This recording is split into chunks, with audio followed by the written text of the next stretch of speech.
Remember Barack and Michelle Obama's Healthy Food Initiative almost 15 years ago?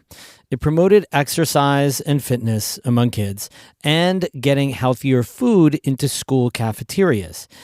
It turns out getting healthy fruit and vegetables onto kids' lunch trays is not easy, especially if you also want that food to come from local growers.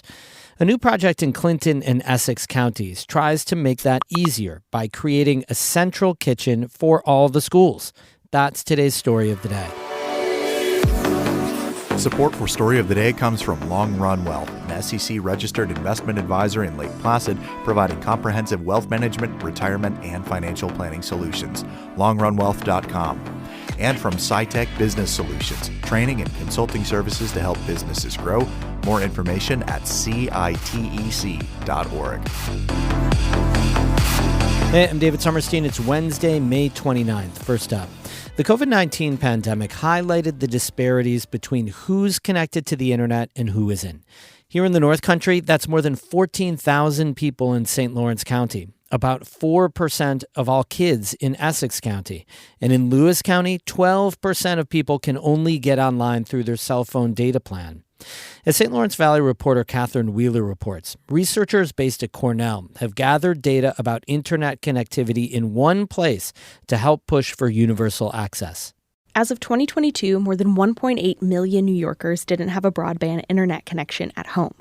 That's according to the digital equity portal at Cornell University's ILR Buffalo CoLab. Director of Research Rusty Weaver says having an internet connection and device is critical to living in the world today. If you want to apply for a job, most applications now are only accepted online. If you want to reach out to your elected representative, often you're directed to an online contact form to fill out to get a response. If you are calling into your city or municipality requesting a service, sometimes they ask that you provide it through their web portal so that it gets coded properly and feeds to the right agency. Weaver says over the years, a lot of community groups, nonprofits, local and state government officials have reached out to the CoLab with questions about internet connectivity. Rather than all of those different partners trying to access those same data sources and having to learn how to use them, it became apparent that if we had some sort of a tool that would centralize all of that information, it would allow for more rapid response to some of the issues that were coming about. Now, Weaver says they've created a one-stop shop. It relies on census data to show what digital equity looks like across the state. There are maps, graphs, and charts of who has broadband internet access and who doesn't. Weaver says groups can even screenshot what's there and plug it directly into their work. They'd be able to, with just one or two clicks, understand the scale and scope of digital inequity issues in their community or their study area. And so specific data points that we're trying to collect for them were basics like the number of households that don't have a connection, the breakdown of those households by income, by race and ethnicity, by age. Weaver says the portal goes beyond those basics, too. It includes the information on what kinds of devices are in homes, availability of providers, and typical monthly bills. Those stats can also be broken down by smaller areas like school district, county, and congressional districts. The portal was launched in 2021 and was recently updated. Weaver says maintaining it is another way to advocate for digital equity across New York. There are still a lot of people out there who are being left behind of this world that we're operating in right now. And some of those folks might be in your neighborhood or in your community. And if options are extended to the places that you're living in to help folks that aren't currently connected, they're going to have ripple effect benefits. They're going to allow more people, for example, to participate in the labor force more fully. They're going to potentially connect people in communities on a more regular basis. Weaver says digital equity has improved across New York since before the pandemic, but he says there's still a way to go before everyone has easy, affordable access to the internet. Catherine Wheeler, North Country Public Radio. A push to grant voting rights to people in New York State prisons isn't likely to get a vote this year. WNYC's John Campbell reports for the New York Public News Network. Brooklyn State Senator Julia Salazar wants to change the state constitution to let every incarcerated person vote, not just those with misdemeanor sentences or awaiting trial. This is a right that no one should lose, regardless of any unrelated factors such as their criminal record. But the Democrat says the measure isn't likely to get a vote by June 6th, the last scheduled day of the legislative session in Albany. Republicans say giving up voting rights is an appropriate consequence for felony convictions. In Albany, I'm John Campbell for the New York Public News Network. The Belleville-Henderson School District in Jefferson County is holding a revote on its budget for next year. The district's budget didn't pass in an election earlier this month. It needed a supermajority to override the state tax cap, and according to WWNY-TV, it missed by 3 votes.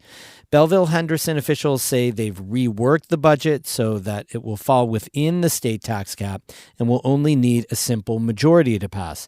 If the budget doesn't pass a second time, the district would have to follow with a contingency budget. The district will hold a public meeting on the new proposed budget on June 11th. The revote is scheduled for Tuesday, June 18th.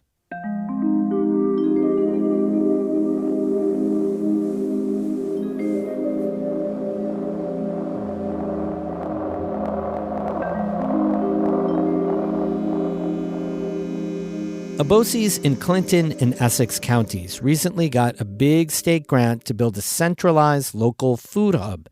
It's trying to make it easier for schools to serve locally grown fruits and vegetables. Kara Chapman reports. A lot of conversations about education center around things like curriculum, academic supports, and physical activity. One that often falls through the cracks is nutrition.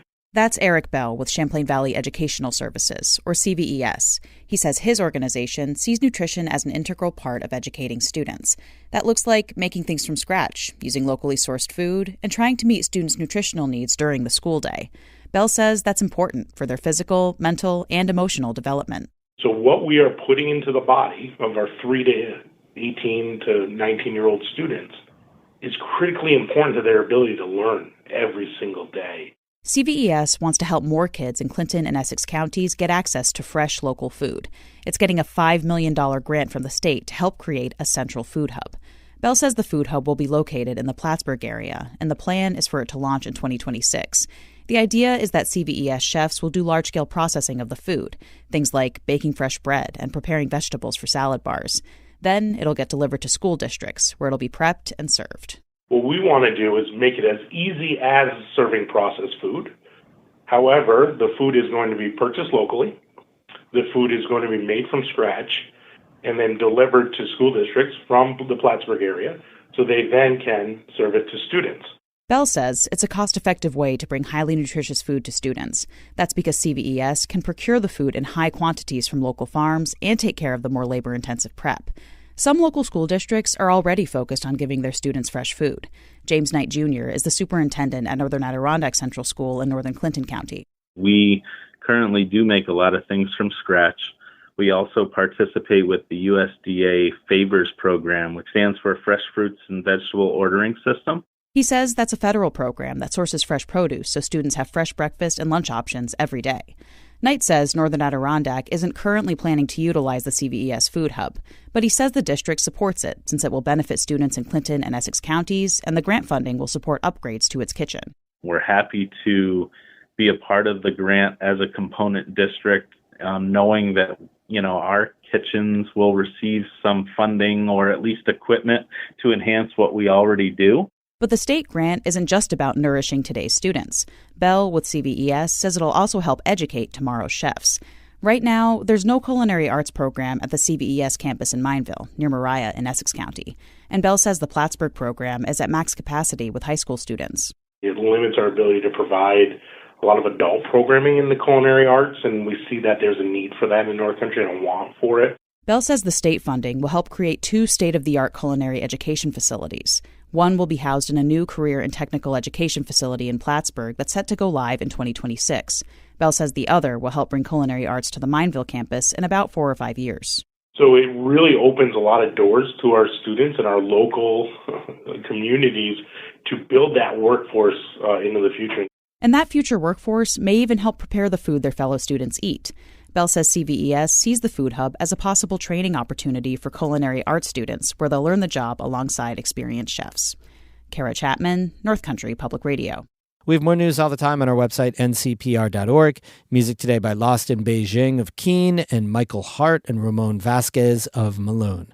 I'm David Summerstein, North Country Public Radio.